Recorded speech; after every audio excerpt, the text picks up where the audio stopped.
중학교 2학년 연립방정식 문제 같이 풀어보도록 하자. 자, 우리가 이 문제는 고등학교 1학년 3월에 보는 모의고사의 3점짜리 주관식 문제이기도 한데, 자, 같이 한번 풀어보도록 하자. 자, 연립 1차 방정식을 우리가 줄여서 연립방정식이라고도 하지, 그치? 연립방정식의 해를 구하는 방법은 두 가지가 크게 있었어. 자, 첫 번째는 뭐냐면 대입법이라는 방법을 통해서도 구할 수 있었고, 자, 두 번째는 일반적으로 우리가 많이 사용하는 방법인데 가감법이라는 방법을 통해서 문제를 풀었지? 자, 위의 문제는 가감법으로 문제를 푸는 건데, 자, 대입법부터 한번 같이 우리 복습 한번 해보자.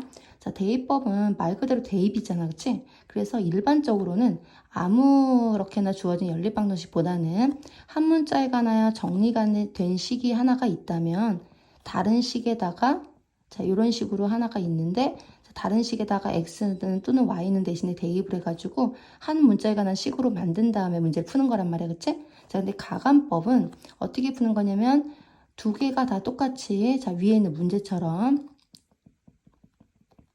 자, 이렇게 있는데 더하거나 빼는 방법을 통해서 한 문자를 잠깐 소거를 하는 거야. 그러니까 만약에 지금 여기처럼 y의 개수가 부호는 상관없는데 개수의 숫자가 이렇게 맞춰져 있어야 더하거나 뺄 수 있는데 만약에 같지 않다면 하나라도 맞춰줘야 되겠지, 그치? 근데 그때 맞춰줄 때도 개수의 숫자가 작은 쪽에다 맞춰주면 돼, 그치? 자, 이렇게 맞춰져 있을 땐 굳이 맞출 필요가 없어. 그런데 둘 다 맞지가 않았을 때는 우리가 개수의 최소 공배수 값을 이용해서 개수를 맞춰주면 돼. 자, 근데 여기는 마이너스 1 플러스 1로 y의 개수가 이미 맞춰져 있어, 그치? 그런데 부호가 다를 때는 이거를 잠깐 소거를 하려면 부호가 다를 때는 더해줘야 되고 만약에 부호가 같을 수도 있지.